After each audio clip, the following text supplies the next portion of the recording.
तो चलिए बिना किसी देरी के सीधे मुद्दे पर आते हैं।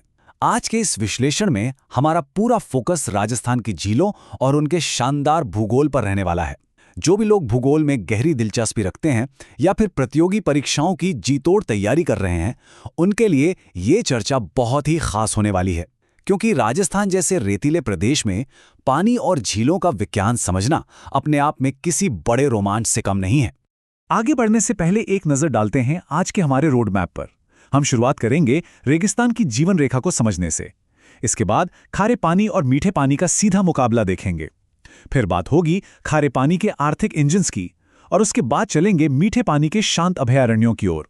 आखिर में हमारी एक मास्टर क्लास होगी और एक final rapid revision. REET, LDC और आरएस जैसी परीक्षाओं में महारत हासिल करने के लिए इन कॉन्सेप्ट्स को समझना बिल्कुल जरूरी है। भाग 1, रेगिस्तान की जीवन रेखा और शुष्कता पर जीत। राजस्थान के भूगोल को समझने के लिए सबसे पहले हमें यहाँ के सबसे बड़े प्राकृतिक विलेन को समझना होगा, और वो है यहाँ की रूखी, सूखी, मरुस्थलीय जलवायु। अब जरा सोचिए, जहां बारिश कम हो और गर्मी बेतहाशा पड़े, वहां जीवन कैसे बचेगा? इसका ऐतिहासिक और बहुत ही साहसिक समाधान निकाला प्राचीन काल के राजाओं और शासकों ने। उन्होंने इस रेगिस्तान में जनता की प्यास बुझाने और उन्हें जिंदा रखने के लिए जल संरक्षण का बीड़ा उठाया। इन झीलों का निर्माण सिर्फ पानी इकट्ठा करना नहीं था, बल्कि एक भयंकर जल संकट से लड़ने का एक मास्टर स्ट्रोक था। भाग 2, खारे पानी बनाम मीठे पानी की चर्चा। चलिए अब इन झीलों को उनकी प्रकृति के हिसाब से बांटते हैं। दिमाग में सिर्फ एक नंबर फिट कर लीजिए, 2। राजस्थान की झीलों का अध्ययन करते समय यह 2 का नियम बहुत काम आता है। चीजों को रटने के बजाय बस इतना याद रखना है कि झीलें मुख्य रूप से केवल 2 ही तरह की हैं, खारी और मीठी। और ये विभाजन बहुत ही शानदार तरीके से इनके उपयोग को भी साफ कर देता है। एक तरफ खारे पानी की झीलें हैं, जिनमें नमक कोट कोट कर भरा है, और इनका इस्तेमाल मुख्य रूप से कमर्शियल नमक बनाने के लिए होता है।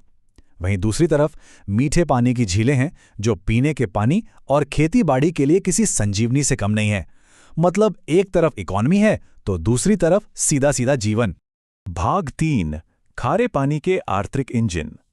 अब हमारा फोकस उन खारे पानी की झीलों पर होगा जो इस रेगिस्तान में पूरी की पूरी इंडस्ट्री चला रही हैं।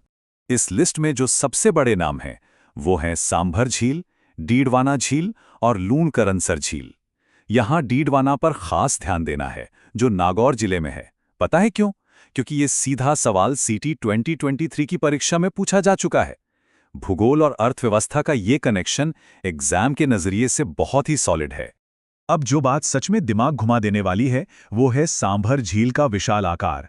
ये राजस्थान की सबसे बड़ी खारे पानी की झील है, और इतनी बड़ी है कि जयपुर, नागौर और अजमेर तीनों जिलों तक फैली है।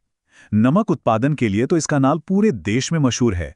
इसी वजह से यह सवाल रीट 2022, पुलिस परीक्षा 2022 और आरएस 2020 में बार बार सामने आया है।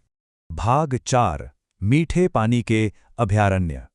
खारे पानी की कमर्शियल दुनिया से निकलकर अब चलते हैं जीवन देने वाले मीठे पानी की तरफ। चलिए देखते हैं कि कैसे ये मीठे पानी के भंडार पूरे राज्य में एक शानदार नेटवर्क बनाते हैं।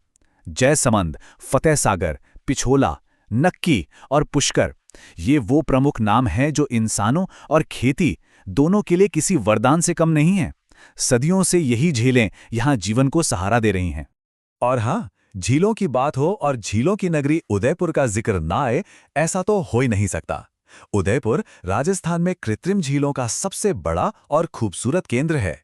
यहीं पर फतेह सागर और पिछौला जैसी मशहूर झीलें मौजूद हैं, और यही कारण है कि सीईटी, आरएएस और पटवार जैसी परीक्षाओं में उदयपुर हमेशा एग्जामिनर्स का फेवरेट टॉपिक बना रहता है। भाग 5, प्रतियोगी परीक्षा मास्टर क्लास। तो अब गियर बदलते हैं। ऐतिहासिक और भौगोलिक जानकारियों के बाद अब समय है एक रैपिड फायर फैक्ट रिट्रीवल का। स्क्रीन पर दिखने वाला ये नंबर 20 कोई साधारण संख्या नहीं है।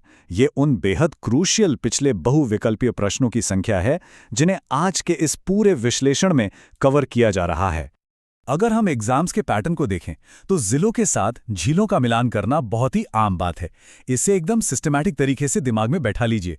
सिरोही में नक्की झील, पटवार 2021, जैसलमेर में गढ़सीसर, पटवार 2020, अजमेर तो जैसे झीलों का हब है, पुष्कर बीएसटीसी 2021, आना सागर सीईटी 2022 और फोई सागर बीएसटीसी 2020। ये लिस्ट साफ दिखाती है कि हर झील की लोकेशन याद होना कितना जरूरी है। चलिए अब एक छोटा सा मेंटल चेक।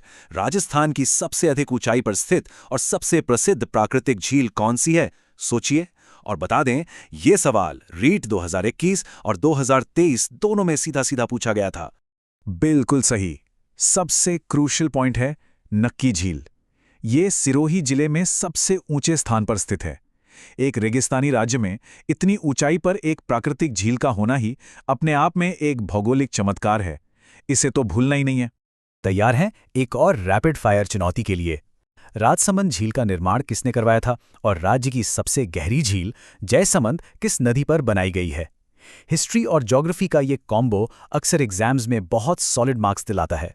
इसके जवाब ऐतिहासिक रूप से काफी समृद्ध हैं।